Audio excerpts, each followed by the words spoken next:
Јогуртот е добра работа за одржување на добро варење во секојдневието. Затоа што тука имаме ферментирани култури во денешно време, се повеќе и повеќе и се додаваат дополнително тренте да се збогатуваат јогуртот и киселото млеко со пробиотски бактерии. Меѓутоа, сепак дискутираме за количини кои што се корисни доколку сме здрави, па така да размислуваме како превенција. Ако навистина имаме проблем, ако дојде веќе до диареја или ако земаме антибиотици, тоа нема да биде доволно. Ќе мора да земаме соодветни фармацевски облици каде што концентрацијата на пробиотиците е стандардизирана, точно одмерена од една страна, а од друга страна е и правилно заштитена.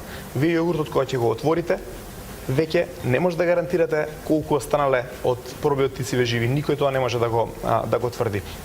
Фармацевски облици од друга страна, значи се контролирани и тука точно знаеме во моментот на производство која количина на пробиотици ја имаме и токму заради тоа и треба да се користат во еден период од минимум 7 до 10 дена за да покажат ефект. Тоа не е магична напивка која што веднаш ќе го реши проблемот.